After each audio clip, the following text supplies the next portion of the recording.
the area. That was a particular focus on working with the minerals industry to create nature reserves and manage them sympathetically in an appropriate manner. One of the things when my wife and I, Jill, moved here 40 years ago, I was fortunate enough to stumble across a document by the Reverend Henry Horrocks Slater, who was the vicar in our village. And that contained a lot of amazing information, the flora of Ripon and district from 1883. And that was a real eye-opener to me and enabled me to go and have a look at one or two places, such as Mires, just down the valley from us, to look for plants that Slater listed, like great fence edge and meadow rue. And to my great delight found them, but equally I found there were a lot of those species that were no longer visible. And it made me realize just how important those historical records are. And if we know things occurred in the past, it gives real integrity to managing things for the future. And I hope you'll forgive me by quoting Churchill very briefly by saying, the farther backward you can look, the farther forward you are likely to see. And I think to a very high degree, Martin's talk will really help give you an image of what there has been in the past and something of an understanding of where we could go, because if it's happened in the past, it could potentially, with sympathetic restoration, happen once again. So if I may, I will just mention one or two things from a housekeeping point of view before I hand over to Martin to go through the talk. Please can everyone ensure the fact that their cameras are off, and just to inform you, you are all muted at the moment. Any questions that you have can be put through on the chat, which will also appear on the screen.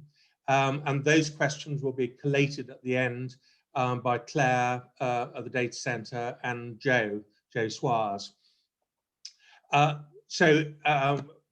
Right at the end, you'll be able to open up your microphones again and ask questions. But first of all, they will be collated and main questions will be put through by Joe and Claire. So I will hand over very briefly to, in a short moment to Martin. And in the intervening period, a poll will pop up with a simple question. And if you would be kind enough to fill that in, and then hopefully you thoroughly enjoy Martin's talk. Thank you.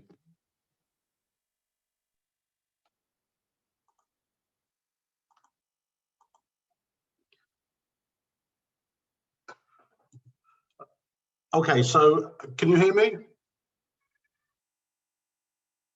Simon? Yep, yes. Yep, you're up and running, Martin. Thank you. Thank you. It's a slightly novel experience to me, so bear with me if anything terrible happens. Good morning, and thanks. We've got a really good turnout, which is fantastic. So my name's Martin Hammond. I'm an ecologist. I do various things, including working with the Lower Ure Conservation Trust. And although I work mainly in nature conservation, I've got a long-standing interest in the historical origins of the habitats that we want to conserve. And what I find really interesting is that these habitats are not just places where certain birds nest or where certain plants grow, but they often have a really long and rich human history to them as well. They're a product. Very little of what we have in the lowland landscape is truly natural, and most of these habitats are the product of many centuries of sort of human interactions with nature. And so I've been doing some work on the historic landscapes and the historic habitats of the Swale and Ure Washlands, and I will just go over the study area in a second. And we've kind of characterised the medieval and early modern landscape as one of moors, mires, meres, meadows and meanders, and that's the title of this presentation. We are, you know, we've been very keen to try and make sure that the work that we're doing on restoring and recreating habitats is rooted in the historic landscape, and is rooted in the characteristics of the area. I mean, one thing that I think Simon would agree with me that we really don't want is the kind of approach that some organisations have. There are government bodies that literally use the same seed mix from, you know, Cornwall to Northumberland, which really isn't, if anything, I think is actually eroding the character and diversity of the landscape. It's homogenising things, which isn't really what we want. So what I'm talking about today forms part of the kind of evidence base that we refer to when we're looking at restoring and recreating habitats in North Yorkshire. So the Swale and Ure Washlands is the area of the lower Ure and Swale valleys in central North Yorkshire. The idea of the washlands was conceived originally as part of a project looking at the restoration of mineral sites, primarily sand and gravel quarries, but we've carried on using it because it is quite a useful kind of geographical focus. So it basically covers the Swale from Catterick downstream to its confluence with the Ure from just a point just upstream of Massam downstream to its confluence with the Swale, and then roughly down to where the conjoined rivers become the Ouse. So essentially it's the central valley of North Yorkshire, and it's the area between the North York Moors and the foothills to the east, and the Yorkshire Dales to the west. So most of it is what would historically have been referred to as the Vale of Mowbray, with the Magnesian limestone ridge flanking it to the west, and that gives you some idea of the area we're talking about. We have used parish boundaries, so it's a little bit more sort of wrinkly, the edges of the study area. So this is all lowland. We're not talking about, so when, for instance, we talk about moorland, we're talking about lowland moors. We're not talking about the uplands to the east or the west. It's an interesting area because it has a really high density of historic and archaeological features associated with it, as well as nature conservation interest. I should note, although I will refer to the washlands because it's a convenient shorthand, this isn't all river floodplain. People sometimes get that impression. It's not. The term washlands refers to the huge, torrential outwash of meltwater from the northern Yorkshire Dales at the end of the last ice age, which deposited the economically important sand and gravel that's quarried in the area.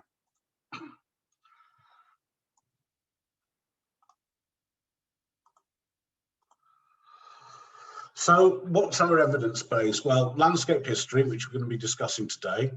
The second theme, I think, is lost species. And so if we look at the plants that we've lost from the area, that gives us the fine grain, the fine detail of which habitats have disappeared, and we can interpret some reasons why. And that's the subject of another webinar in a fortnight's time. And also we look at the remnant habitats, the little bits we've got left. There's very little, but they are still there, and we see those relict habitats as pivotal to restoring and recreating new ones. So landscape history, that's what we're going to be talking about. Lost species, again, we're discussing that in a fortnight. And remnant habitats, so we're not specifically referring to those because it's another subject entirely, really, but we see these as absolutely critical, not just for their intrinsic value, but they're also a library of genetic material, of seeds, of cuttings and so on, that we're using to recreate new habitats. So we have a nursery, for example, at Nosterfield Quarry, and we're producing tens of thousands of plants that are propagated almost exclusively from seeds and cuttings from within the washlands.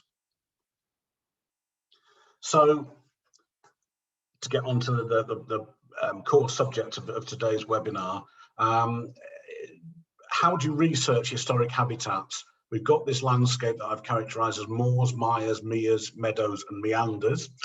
I'm just going to flick through some of the sources of evidence that I've been looking at. Landscape history is a discipline in its own right, and there are, you could expend sort of like several seminars just kind of like looking at how you do the research. But I'm just going to briefly go through some of the sources that I've been looking at. I will mention there's been a lot of environmental archaeology done on the Washlands, and this reveals the deep history of the local landscape. So this is looking at things like plant macrofossils, so bits of plant seeds and nuts and pieces of stems, plant pollen, which is often used to reconstruct past landscapes, as well as the more conventional archaeological evidence. Most of this tends to be for the prehistoric through to the Roman or early medieval period. The reason being that organic remains are best preserved in waterlogged or flooded sediments because they're anoxic. Decomposition processes don't kick in. And generally, the more recent you are, the closer to the surface, the more likely the deposits are to have been damaged or destroyed by drainage, by ploughing, and so on. So that's a different field. It's not my expertise, but there is a large volume of work that's been produced there. This book on the landscape evolution of the Swale and Ure Washlands, which is available. I think it's Oxmoor Books are the publisher. So some of the sources that we look at. I'm focusing primarily then on the period from roughly around about the Norman conquest through to the period of enclosures in the 18th and 19th century. So basically looking at the medieval and early modern periods. A really useful source for understanding the landscape is estate inventories. So something people don't always realise is that feudalism was incredibly bureaucratic, and the crown always wanted to know, the exchequer always wanted to know exactly how much people owned and where and what they were doing with it. So when a magnate or a nobleman died, there would be very detailed inventories of the estate produced, sort of recording all their assets. Partly because inheritance law was very complicated, but also for taxation purposes. And these were called inquisitions post-mortem, and they give us quite a lot of information about what the estates were composed of in terms of pasture versus meadow versus woodland and other land uses. And they also give us relative values of those different land uses. So something I'll mention later on is that hay meadows were worth far more than most other land, and I will go into that later. And we're very fortunate in that a lot of these inquisitions have been transcribed and translated. So these documents would have been written by hand on parchment or vellum, and in Latin as well. So up to the middle of the 17th century, all kind of formal legal documentation tended to be in Latin. And we're very lucky in that a lot of those have actually been transcribed and translated, and a lot of them are now on internet facilities like archive.org. So they're searchable and so on now. Key publishers have been the Yorkshire Archaeological Society, the North Riding Record Society and the Surtees Society. So they've done an incredible job really in transcribing those documents. And then there's a lot of other similar material in deeds and conveyances and wills. So they give us a lot of information about the composition of the countryside at different times.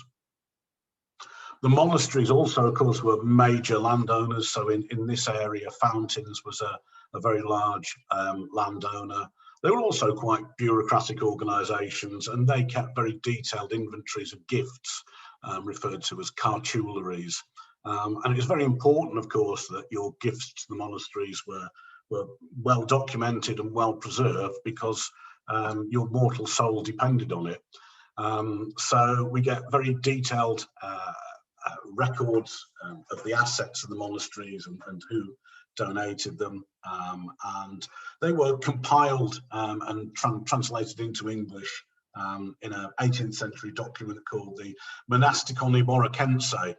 So that's got all the kind of the monastic cartularies from the various medieval monastic institutions in Yorkshire. So here on the text on the screen, you can see this referring to, it's one of several pages of donations from Dishforth. It's it's striking just how much land or land rights were donated to the monasteries. So this is referring to gifts of arable land, gifts of meadow, gifts of turbary, which was peat cutting, and so on. So we can glean quite a lot of evidence from those kind of inventories.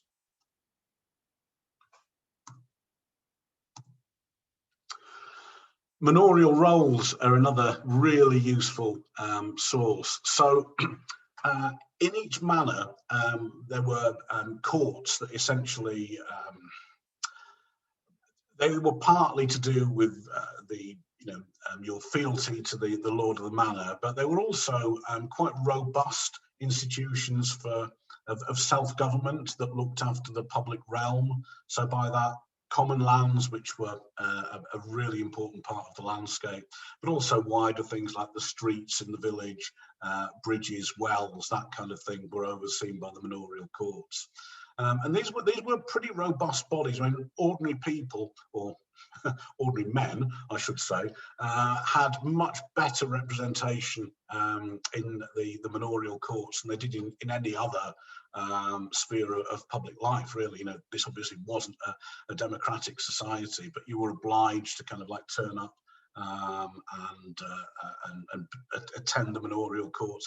Various officers were elected and so on. So you had various constables and bailiffs and people who drew up lists of fines and penalties, and you always had several ale tasters for the village as well, because that's your main source of your main drink in medieval times was weak beer. So the ale tasters had a very important role, and there were very detailed records kept of these proceedings. And there's on the screen there, you can see, I think this is a 16th century, just an abstract from the Townfield manorial court, and you can see what they look like. It's rather beautiful, but this is it's Latin, and it's in copperplate script, and it's highly abbreviated. So it's a kind of shorthand with lots of acronyms and so on. So not surprisingly, not very much of this has been transcribed and translated, which is a shame, because it's a really fantastic source. You know, it just gives you so much of the colour of medieval village life and early modern village life, but it tells you how people were managing the countryside, because so much of it is concerned with agricultural activities.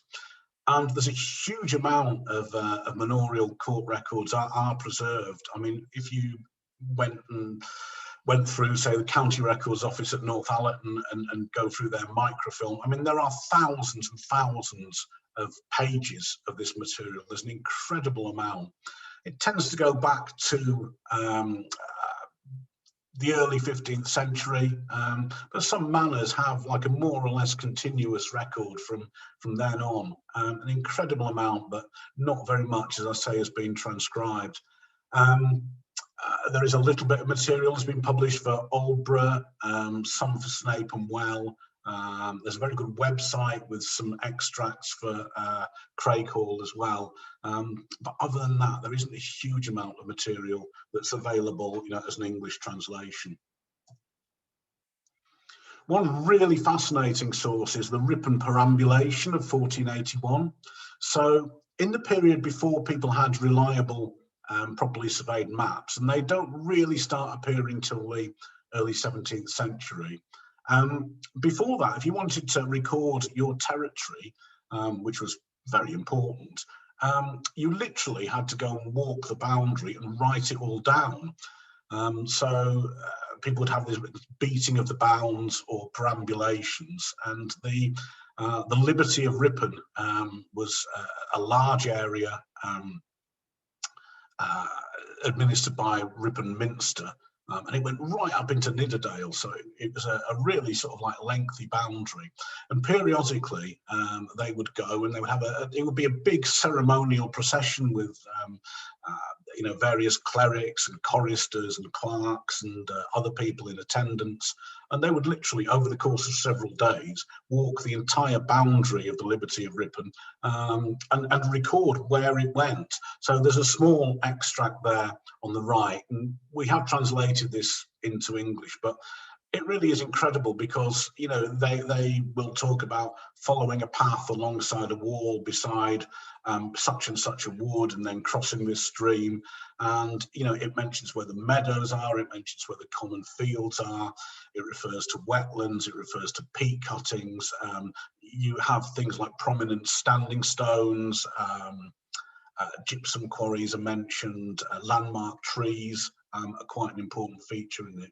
So we really get this quite intimate record of what the countryside looked like, because that was there, you know, that was what you had to do to record the boundary and make sure that your record was up to date and nobody was pinching your territory. Another interesting source that doesn't tell us a terrible amount, but I'll mention it just because it's fascinating, is this road atlas from 1675. So this guy called John Ogleby went out with a team of surveyors, and they literally went out with measuring wheels, and they did a road atlas of the coaching roads of Britain. So they measured the roads and they mapped where all the bridges and river crossings and towns were, and they also, you know, did a bit to each side, so that there was a bit of a narrative about the countryside alongside these coaching routes. But because it was done as a linear survey, it wasn't done on a fold-out map. It was done on like a linear, almost this kind of like reel format you can see there, and that is accessible on the internet. So it tells us, for instance, it mentions, I think, Skipton-on-Swale Common and Catton Common and so on there. Not very detailed. There's a little bit more for some other parts of Yorkshire, but it's just an interesting source, I think. So properly surveyed maps started to appear in the sort of, there are some from the early 17th century, increasingly from the late 17th century, and then you know, into the 18th century, you're getting reasonably well triangulated maps. So as you've got estates trying to consolidate their holdings and so on, you would get maps like this one of Norton-le-Clay being produced. The nice one, Crakehall links there at the top as well. And of course, once you've got maps, you've got a much more detailed idea of what the countryside looked like. So as cartography improves, we get larger scale maps, and one really important one is the Jeffries 1771 map of Yorkshire. This is really valuable because it was at the beginning of a period of major change in the countryside associated with the Parliamentary Enclosure Acts. So it's showing something of the landscape as it would have appeared in the early modern period, although in actual fact it's a, you know, an immense amount had already changed then. But we see a lot of features on Jeffries' map that we don't see on the early Ordnance Survey maps, which were surveyed from 1840 onwards. So for instance, something that's of real interest to us from a nature conservation point of view is these big wetlands. So we've got this series of Mires here around the Cowtons, that's around the headwaters of the River Wisk. And then we've got this very large area around Snake Mires that still floods now, although it's been, there's no longer any kind of like permanent standing water there.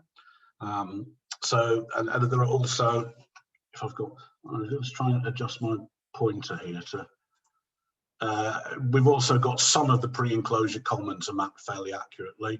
So this is Thornborough Common here, if you can see my pointer, and these are the Neolithic henges there and so on. So that's a really useful source as well.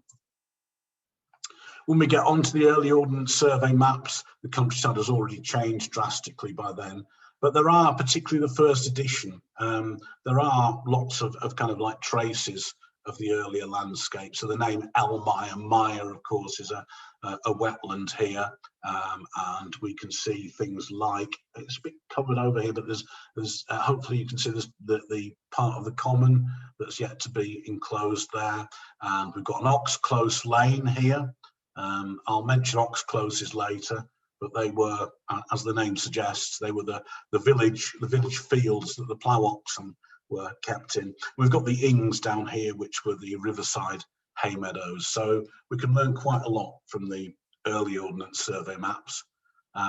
People might not know, but the National Library of Scotland has got some really high quality georeference scans of most of the early Ordnance Survey maps. They include the 25-inch maps from around about 1890 that are incredibly detailed and show individual trees. So if you want to find out about your local area, you know, do have a look at the National Library of Scotland website. Just Google National Library of Scotland Ordnance Survey maps, and it'll take you straight there, and it's incredibly easy to use. So that's just a brief run through of the kind of like the sources that we've been looking at.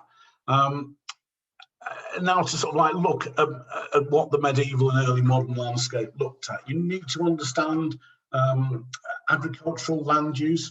Most people outside the larger cities, most people were part-time farmers. You depended, your livelihood, your income depended to a large extent on what you could get from the land.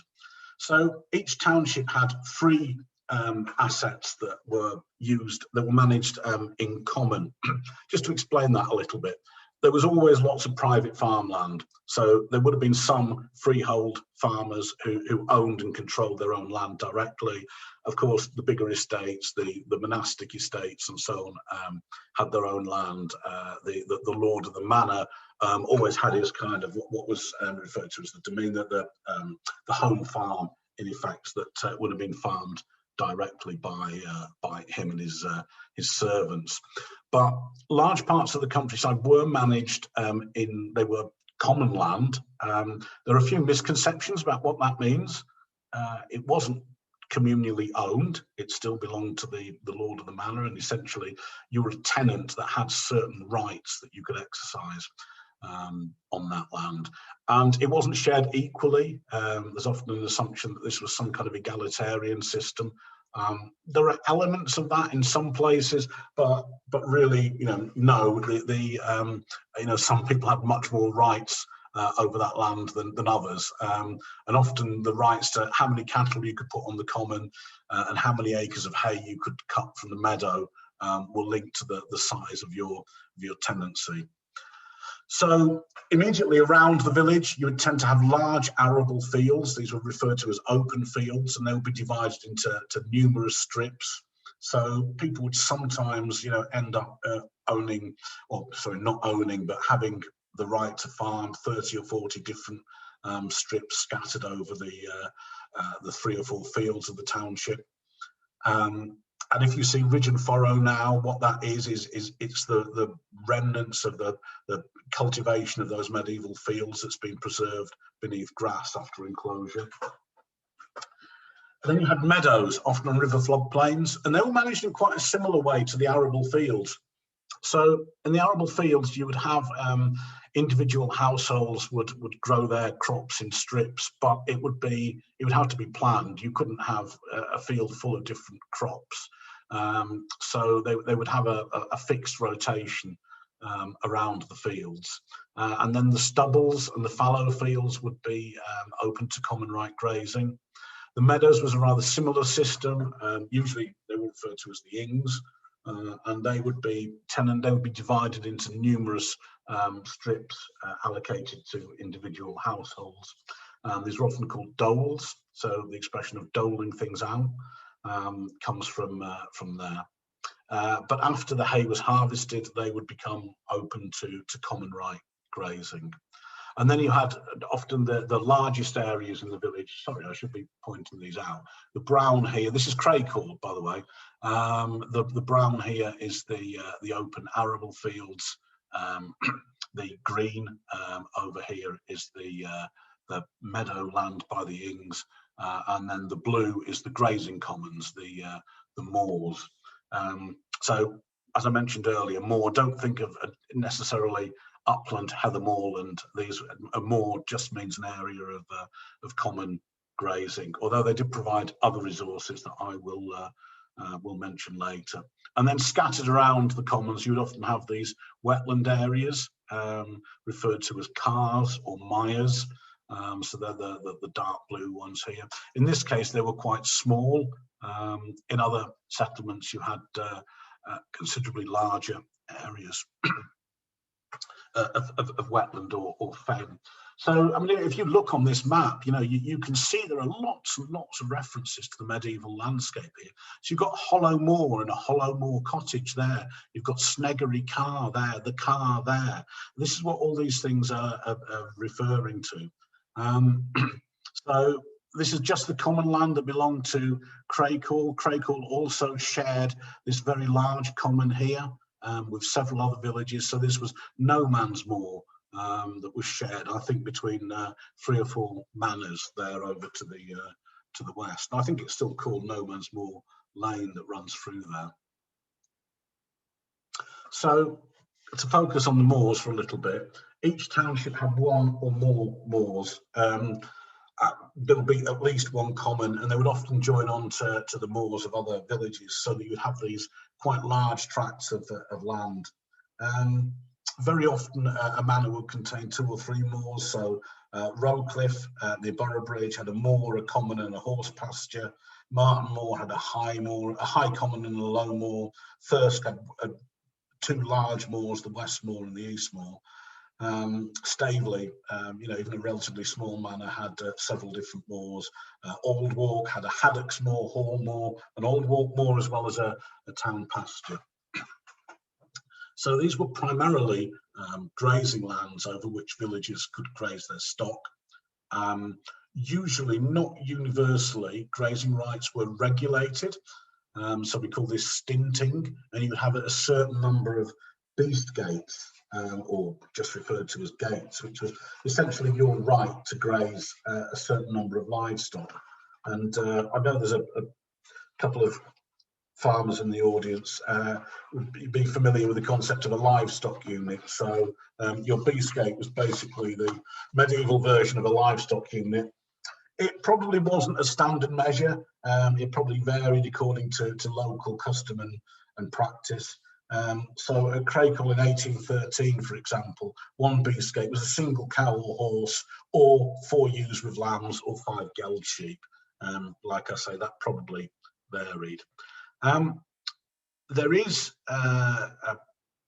an idea that commons were badly managed and overexploited because nobody had a long-term interest in them. This absolutely wasn't the case, at least in North Yorkshire. When you look at the manorial court records, you very quickly get an appreciation that these commons were tightly regulated, and at every session of the manorial courts, people will be presented, so they would have to stand up and answer for themselves for doing things like overstocking the common, causing digging holes in the sward, putting diseased livestock on the common, and so on. These were very carefully regulated lands. People obviously didn't use the word sustainability, but there was definitely a very strong notion that you were obliged to keep these areas in good heart, because your livelihood depended on it.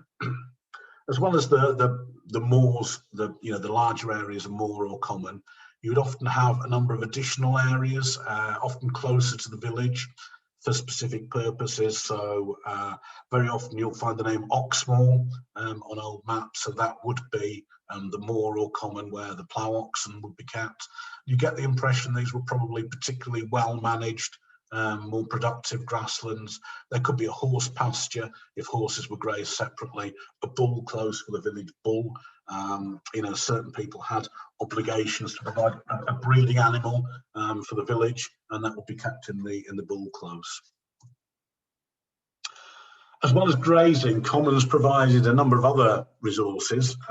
Bracken is an interesting one.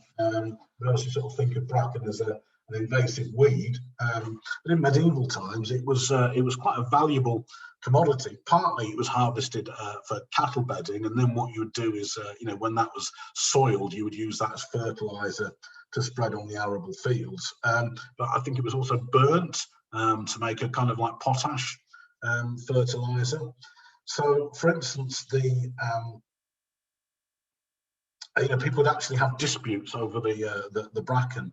The Crakehall court rolls for 1450 talk about how the Great Crakehall court rolls from 1450 talk with great indignation about how 3 men from Little Crakehall had been onto the moor and stolen some of their bracken.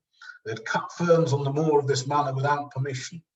And then in the 15th century, there's a discussion about how villagers had their areas of bracken marked out with poles on the village common. So bracken was quite a valuable commodity.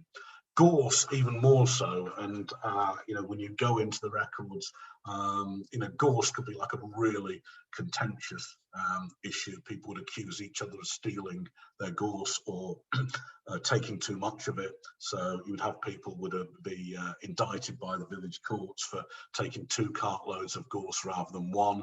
The reason for this is that gorse was like really useful as oven fuel because of the high temperature it burns at.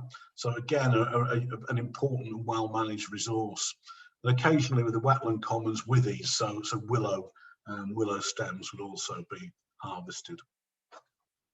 Some of these commons were very large, and you would have a system where the common flock for each village would have its own shepherd. So you get that on Hutton Moor, for instance, which was a really large common shared by several manors, just on the western side of the A1.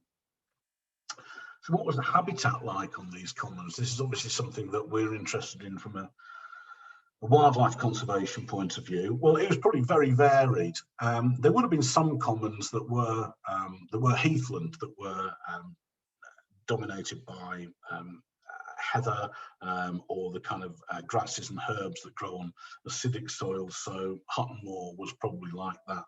Pilmore would have been as well. But elsewhere, there was probably a mixture of habitats, really depending on the soil type. So something like Watless Moor on the magnesian limestone was probably predominantly limestone grassland. We don't have a great deal of information at the moment on that. It's difficult to appreciate, I think, just how much of a feature of the pre-enclosure landscape these commons were.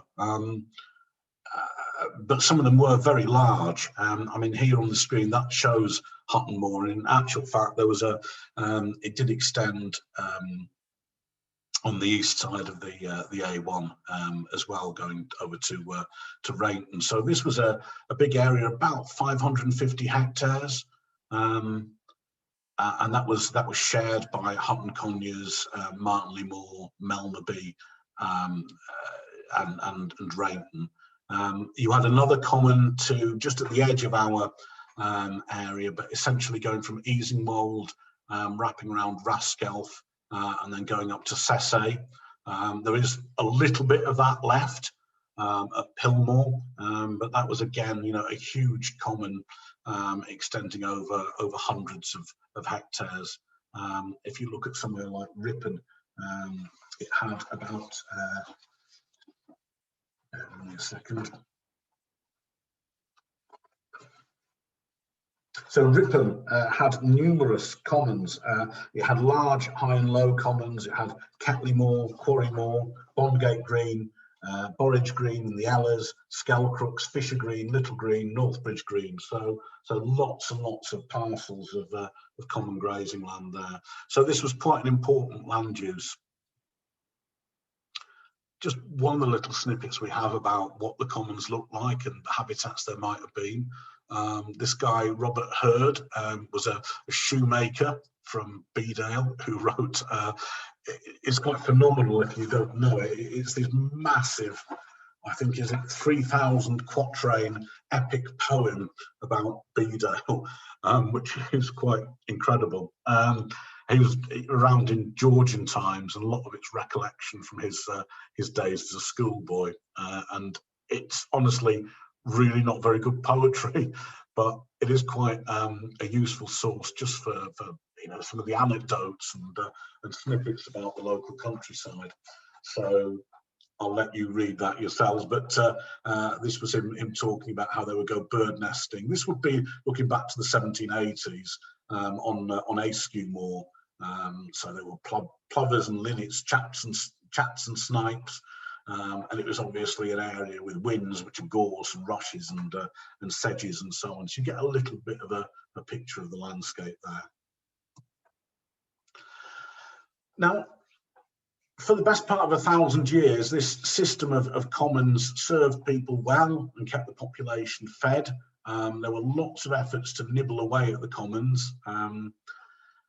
So the commons would have started during the Anglo-Scandinavian period, before the Norman conquest. And there were piecemeal enclosures, particularly by monastic landowners, from the 12th century onwards. But up to Tudor times, the commons were quite, people were fiercely protective of them, and often efforts to enclose the commons, so to wall them or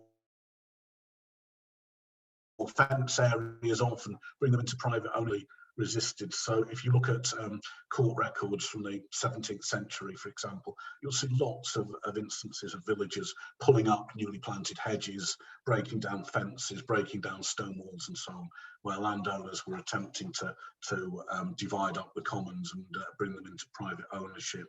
But by the middle of the 18th century and into the 19th century, agriculture was becoming much more efficient.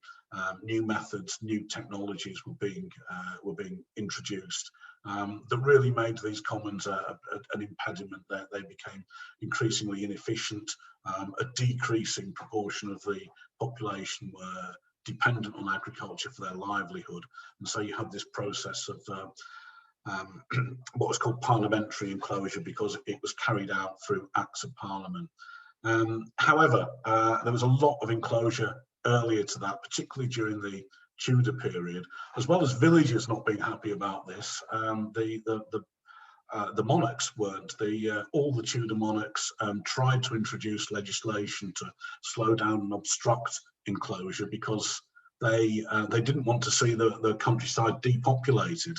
They didn't want agricultural production to drop off. They didn't want people to go hungry. They fought a losing battle against enclosure during the Tudor period, and there were a series of government inquiries into why this was happening and who was responsible. So we get to the period of 1750 to 1850, which is where finally you get an accelerating drive to break up these commons and enclose them, and that produces most of the modern landscape of hedged fields that we see today. How much common land was there? Well, I've mentioned more than one common for each settlement, and the map on the left is 180 named moors or commons that we've identified in the Washlands, so they were pretty prevalent. We will one day, hopefully, get around to mapping the boundaries of these. These are obviously just dot maps, but it's a fairly slow process.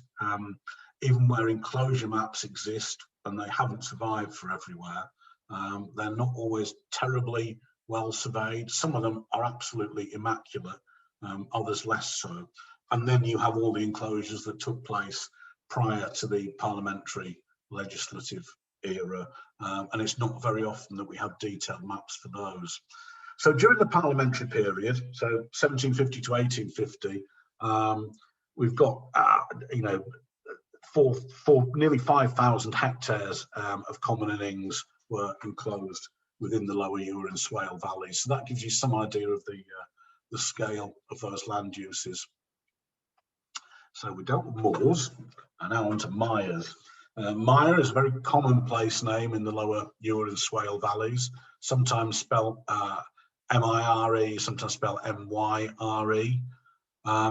And most townships had one or more. And essentially these were fens, they were wetlands. Land use isn't terribly well documented for Carrs and Mires. Sometimes these were quite small areas, sometimes they were much more extensive.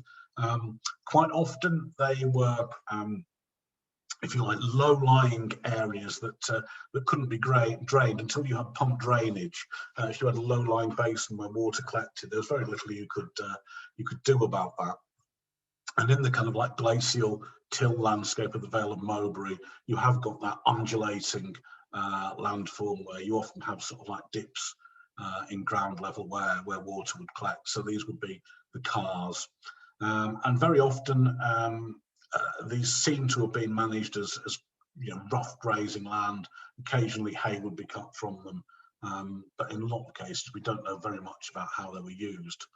What we do know is that Carrs and Mires were very widespread. There could often be, you know, several named Carrs or Mires in each manor, and that map on the left there just gives you an indication of how widespread they actually were. So that was one of the larger mires there at Ainderby Steeple. There were wetland areas at either side of the village there. That's slightly different because they were more like floodplain areas at either side of a glacial moraine, whereas in most manors it was a dip in the ground or a kettle hole. Some of these mires developed into raised bogs. So Leckby Carr is one example near Dishforth. There was also Martinley Moor Carr and just Tanfield Hall Carr, and then just north, just going into the Tees catchment at Halnaby, there was Halnaby Carr as well. We know from botanical records these were raised bogs. So a raised bog forms where you have a flooded depression, a lake-like depression, and that fills with plant detritus, it fills with peat that eventually builds up above the water table, so that you get a bog that's then fed by rainfall, often dominated by sphagnum mosses and so on. So quite unusual habitat, particularly in that, you know, you wouldn't naturally get, you wouldn't normally get that kind of vegetation in this landscape because you haven't got, predominantly haven't got very acidic soils. So we know at Leckby Carr, cranberries were harvested as a crop, and there are records of farmers taking cranberries to sell on Thirst Market and Rip and Market from Leckby Carr. So people making use of the products of nature there. Mires. So I mentioned on Jeffries' map, we've got you know, some areas of shallow natural lakes, if you like. There's a bit of a mystery in that these are not referred to much in medieval documents. There may have been areas that sometimes were effectively shallow lakes, at other times were just seasonally flooded areas.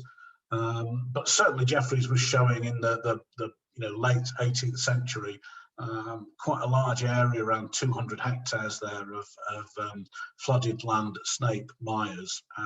Shortly after this map was produced, the estate began draining that through a series of stells. But Jeffries' map does give you an indication of those areas that are often, you know, even now still prone to flooding.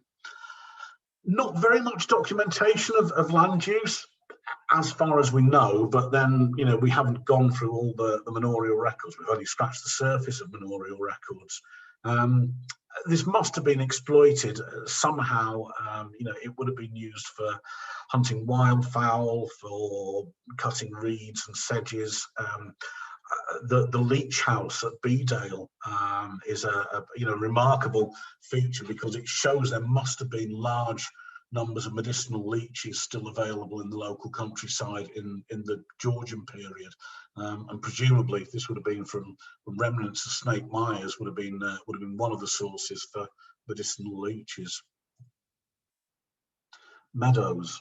So hay meadows were another really important part of the lower Ure and Swale landscape. I did a lot of research on hay meadows a bit further down the Ouse, and I didn't get the impression there was much meadowland further upstream. But I having looked into this, I was wrong. They were very widespread at the time of the Domesday Survey in 1085. Many manors were already documented as containing some meadowland, and that increased during the medieval period.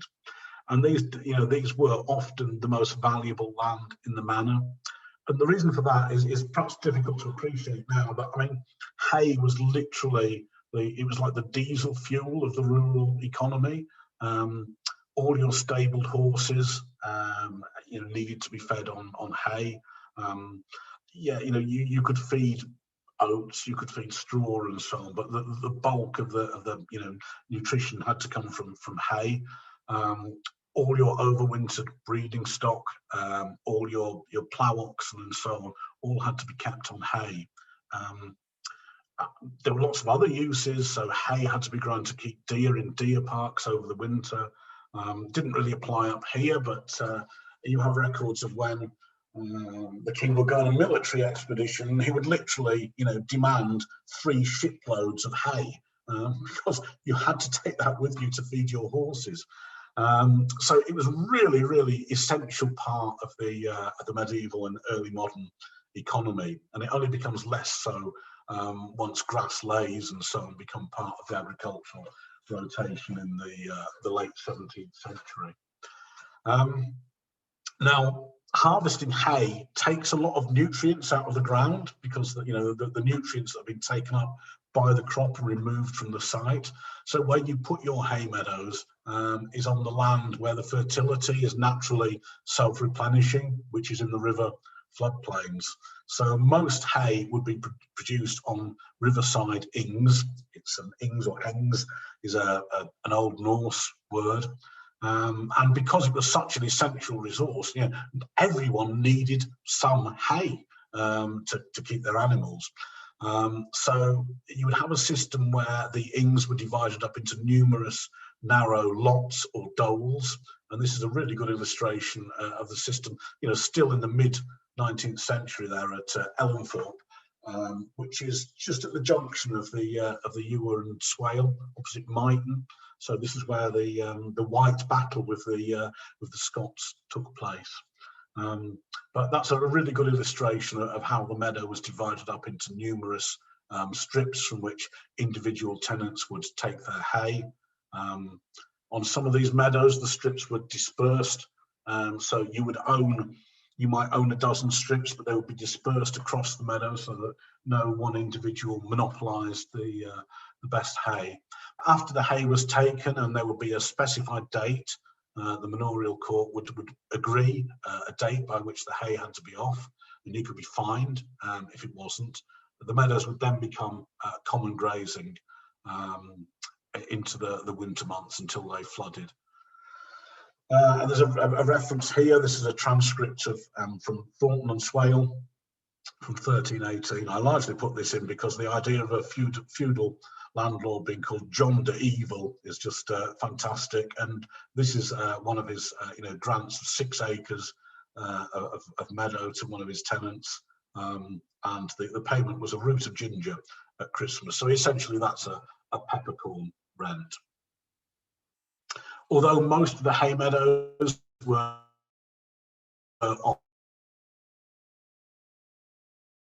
on main river floodplain, becks and streams would also be used for producing hay, because you would always want to have those fertile, self-renewing situations.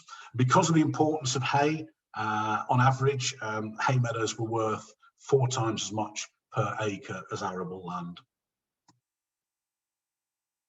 Some meadows were very large. There was, particularly along Cod Beck, there was just a huge tract of hay meadow along the valley bottom, that belong to several different manors.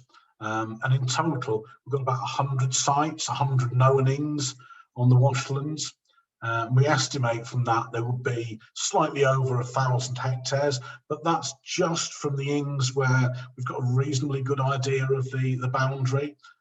So probably we'll be looking at least 1,300 hectares of floodplain hay meadow within the Washlands. Now, we don't know very much because all of this has disappeared. We don't know very much about what these meadows would have looked like, but we can get a reasonably informative idea by looking a little bit further downstream at the oozings. This is Clifton-ings on the left-hand side. So along the Ouse floodplain and in the lower Derwent Valley to the east, there are significant areas of these ancient hay meadows that have survived reasonably intact, if not completely unscathed. So they would probably have looked like Clifton-ings. They predominantly would have supported a type of grassland that ecologists refer to as a Great Burnet flood meadow. So just to put things into perspective, there was almost certainly more Great Burnet flood meadow just in the lower Ure and Swale valleys than survives in the whole of Great Britain today. There are, about 1,200 hectares in Great Britain. So if we had at least 1,300 hectares within the Washlands, and most of that was this type of grassland, it gives you some idea of the sort of scale of habitat loss. And it would have amounted to, whatever the vegetation type, about 40% of all the kind of agriculturally unimproved floodplain grassland that we've got in the UK today. It's quite a sobering thought, really, that we've lost habitat on that scale. And of course, not just the flora of those meadows, but these would have been full of birds like corncrakes and curlews and skylarks and so on. The final characteristic feature of the medieval and early modern landscape was meanders. Of course, we've straightened or embanked a lot of rivers, perhaps slightly less so with the Ure and the Swale than many lowland rivers, but nonetheless, there has been an awful lot of river engineering. And of course, what that does is it removes a lot of the habitat. You remove all your wiggly bits and your gravelly riffles and your oxbows and your little bits of floodplain ponds and wetlands and so on. So that aerial excerpt there shows a section of the River Wisk north of Northallerton, and you can see how straight it is compared to the wiggliness that shows up in the aerial photographs there of the old river courses and the old oxbows and relic meanders and so on that show up as crop marks there. And there's actually a lovely documentary source of evidence on this. This guy Michael Drayton wrote a very peculiar poetic topographic, it was called a topographical poem about England and Wales. He divided the country up into river catchments, and he wrote these very long, like the rivers, they meandered greatly. These very long, rambling, not very poetic verses about each area, but it's actually a really, really useful source about the geography. And he goes into, rambling accounts of the sort of like the history and legends of the area and so on as well.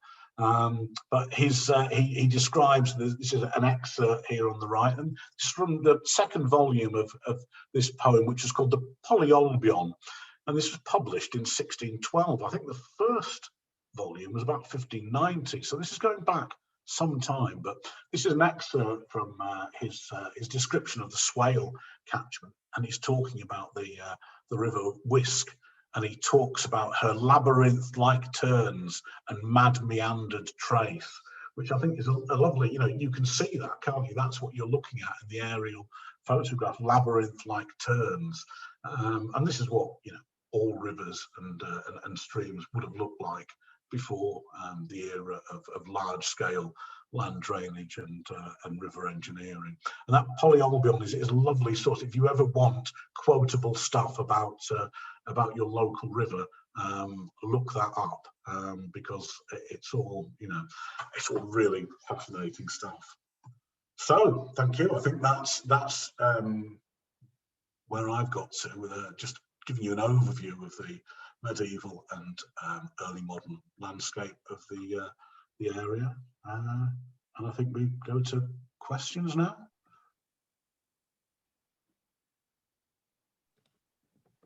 Well, can I just start, Martin, by thanking you very much indeed. It's a landscape that's always fascinated me, and I thought I knew a reasonable amount until I've seen your presentation, which is absolutely fascinating. I think Joe is going to pull together some key questions, and then as those come to an end, I think everyone's microphones will be unmuted, at least from the data center end, so you'll be able to speak if you wish to unmute your microphones. But if I can hand over, Joe, do we have any questions? We do. Can you hear me? Do you need to see Indeed. me? Yep. Hello, everybody. So I'm Joe Swires, and I one of the things that I do is help out at Nosterfield and the Low Year Conservation Trust with some of the projects that we've got going on there. So I've got the job of asking you a couple of questions. There's nothing, we've had a few questions, but do keep them coming, everybody. Feel free to ask any more questions on the chat. Somebody's asked if this is being recorded for people to see if they've not been able to make it, so we can answer that straight away. We will get it up on the LUCT website, and the link to the website is on that last slide. I've got a couple of questions. People are quite interested in trees so far. So Barry from Ribble Valley has asked, is there any evidence that the cars were wooded? No, no, that's something actually, it's a really good question, because we think of Carr as being like Alder Carr or Birch Carr as wet woodland. There's no indication, no. It's, just bear with me a second. The etymology of that is it goes back to Old English, and it simply refers to a waterlogged, or it's just a name for a marsh. It doesn't imply that it was wooded. And the as I said, we don't have a huge amount of information on land use in the Carrs, but they were grazing land, and sometimes they would have been cut for hay. So no, they weren't wet woodland. Okay, there's another question following on the tree theme. Dan Khan and Barry also again have asked about a similar question. Have we come across any records of tree hay use or production, and how important do you think wood pasture might have been as a land use? Right, we haven't really looked at woodlands and parkland. I mean, I should say, I've picked out these 5 elements of the landscape. I'd have to say, woodland, parkland, and the arable land, of course, were also important elements of the landscape. We haven't really looked at those. From the bits of sort of primary research I've done on manorial rolls and so on, it's not something that you come across particularly. I'm sure it did occur in some areas, but in the Vale of Mowbray, no. I mean, most parkland was, managed by the Lord of the Manor, so it may be, there would have been shredded or pollarded trees, but it's not something that I've come across. Okay. Another question, going now to thinking about hay production, and Sarah Robin has asked, how did the ing strips get marked to ensure people took the correct amount of hay? Or maybe they were all battling with each other about who took which hay from where. How did that work? So do you know? That's an interesting question. So there were dole stones. There would have been, wooden. Sorry, not wooden. There would have been stones placed, to define each strip. I don't know whether any of these survive anywhere. I suspect not. But there were, I mean, if you look, certainly if you go down onto the Ouse and you look at early 20th century Ordnance Survey maps, they show the marker stones. The marker stones were still there. Horrendously, I understand that, or I've been told by farmers that in the 1970s, the Yorkshire Water Authority actually purposefully went out and removed a lot of these because they felt that they interfered with access to flood banks and flood control structures and so on. They didn't want their guys to be banging into these, these lot markers as they drove along the flood bank. So I know at Fulford, for instance, that they went and just removed all the dole stones. But yeah, that's how the individual strips would have been demarked. Okay, thank you for that. Another question about ginger as a peppercorn wren. Thanks for this one, Tamsin. Would this have been what we know as ginger now, imported, or would it be some locally grown spicy root? Sorry, no idea. No. Another question about fishing.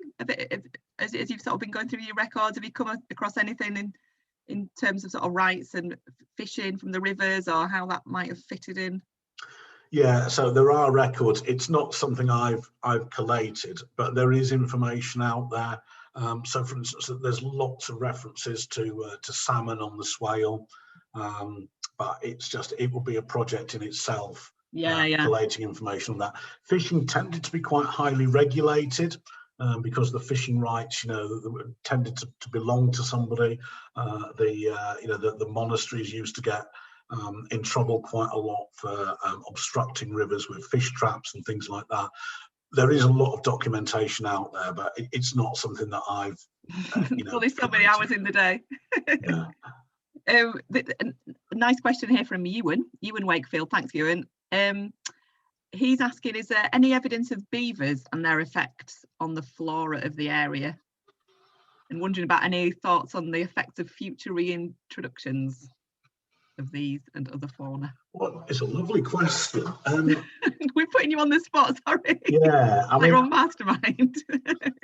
You would think, wouldn't you, that these kind of like meandering streams and these cars and so on would be perfect habitat for beavers. Something that, funnily enough, I was just discussing with somebody earlier this morning. Up until the end of the medieval period, people just didn't, or very rarely, wrote anything down about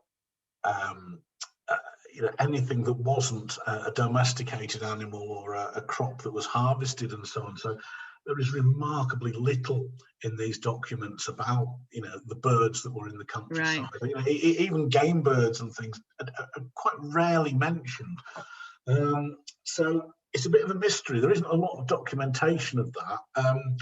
There are some tall tales about beavers around Harrogate, but there was a guy, Simon's going to remind me of his name.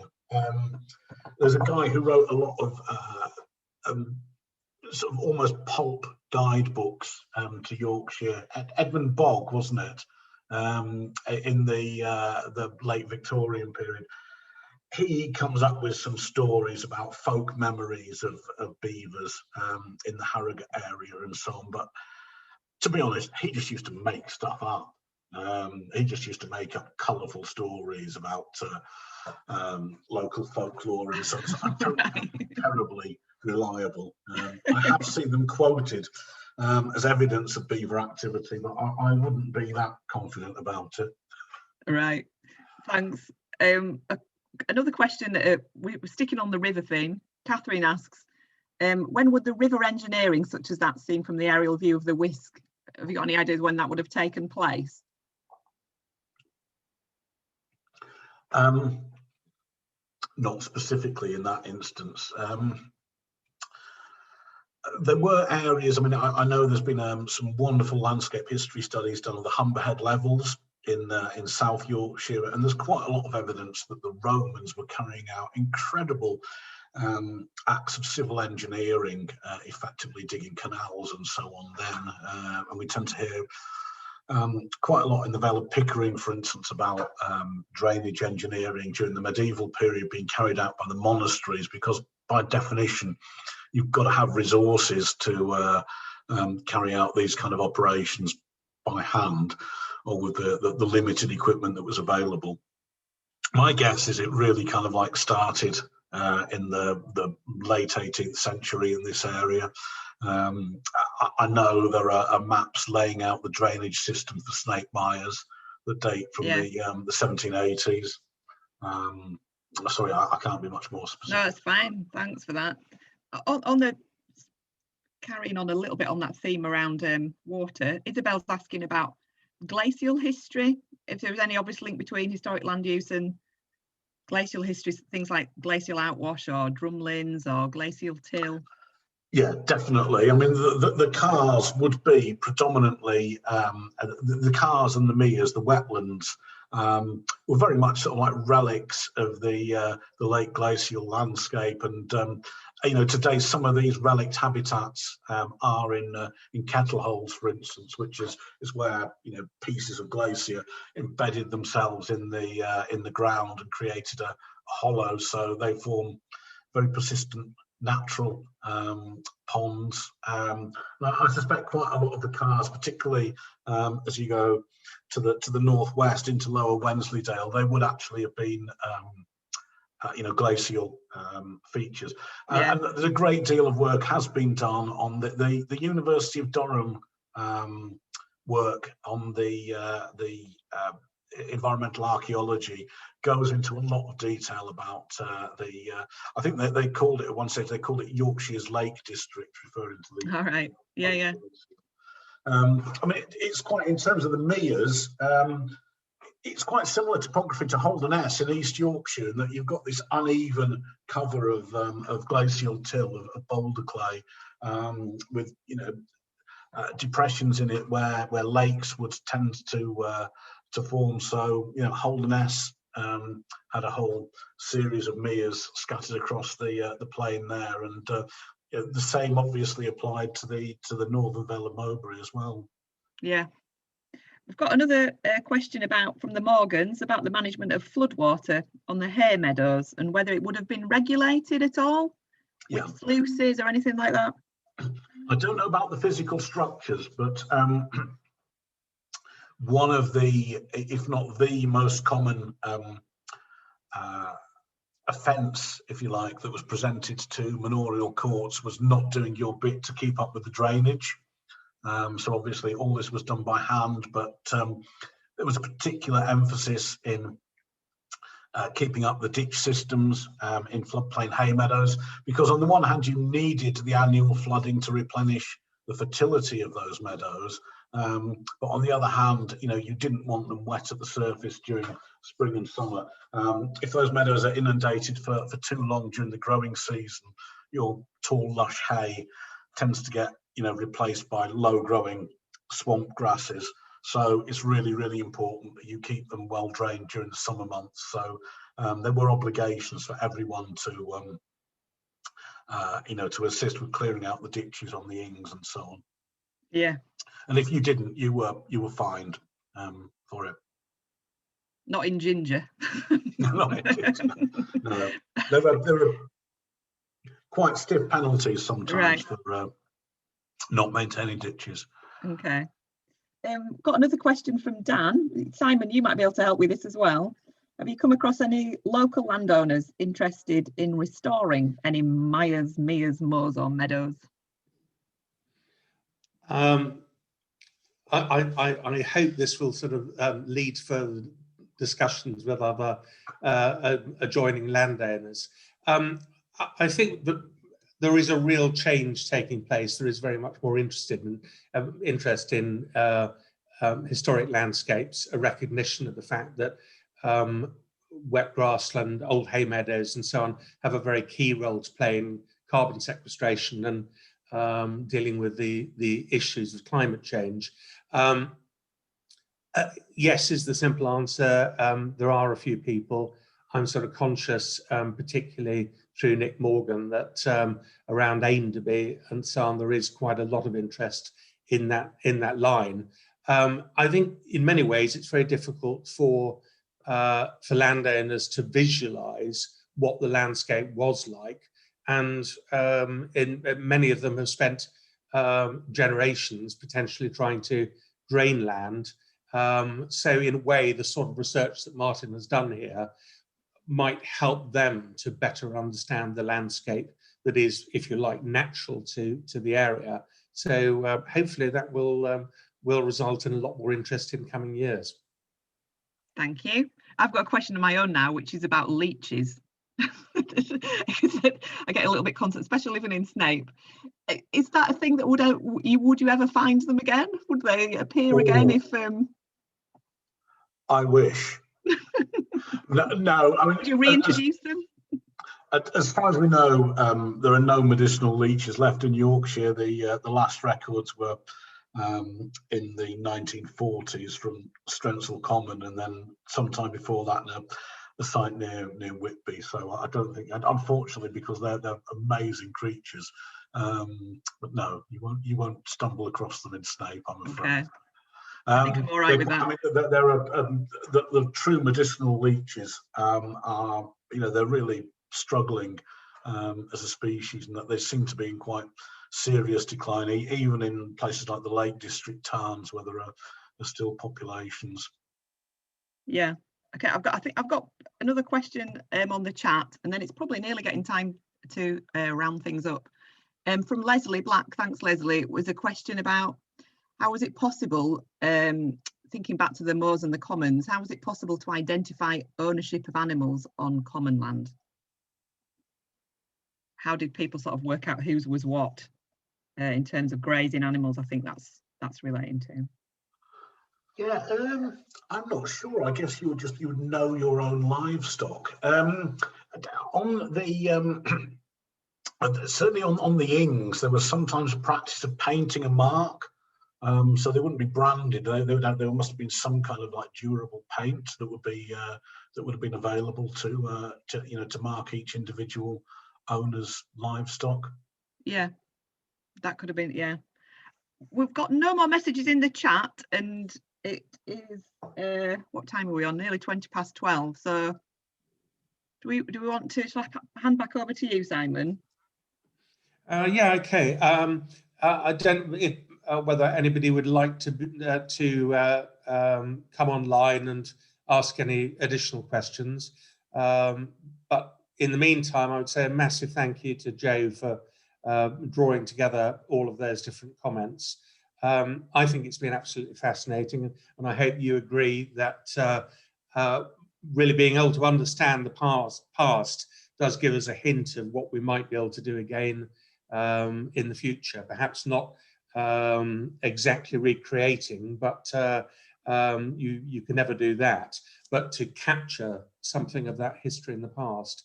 And again, I'm sure you will have shared my enjoyment of Martin's passion and enthusiasm for the subject, and again, a massive thank you to him for that. Just a reminder, everybody, in 2 weeks' time, we have the next part, final part, where Martin will be talking about the botanical evidence. In the meantime, if you would be kind enough to fill in the poll that's just come up on the screen, that would be really kind of you.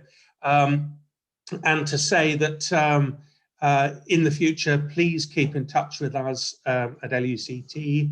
Our details were on the previous screen, and it would be great to hear from you. We have just advertised a role for a project officer, which is very exciting indeed, and hopefully everything will go very smoothly for the next talk. One thing I would just say, my apologies to one or two people where their invitations to join went into their spam folders, and hopefully a few of those managed to join. But thank you once again for joining us. Do keep your interest in Lost Field. Do come along and volunteer. We're always pleased to have additional people with us. And so thank you once again, and bye for now.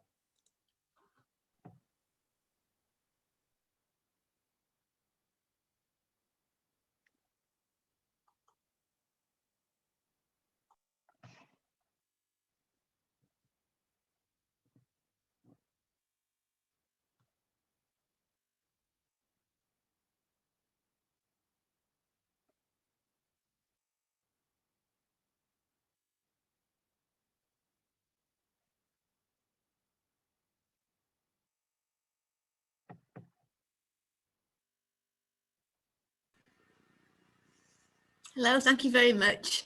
That was Thank you, excellent. Judith. Yes, Judith. It's amazing, this. Actually, is Mark or Claire there? Are you the North? I'm here. Yes, I'm here, Judith. Mark's here. Great. Can I just have a... There's probably there's 24 other participants listening to us. I don't want to say anything else. I might phone you up later. Yeah, no problem. Yeah, we'll do that, Judith. Thank you. Thank you. Okay. Excellent. Thanks for coming. I enjoyed the questions, Joe. It went really good. well. Well, thanks to Claire for putting those together. Thank you, Claire. Yeah, it was lots going on behind the scenes to keep it moving. Good morning. I'm still here from Texas. Hello there. That's great. And it's interesting talking about y'all's really big meadows in comparison to a Texas meadow. but thank you. I really did enjoy the talk. Thank you. Thank you very much. Hear from you. Thanks.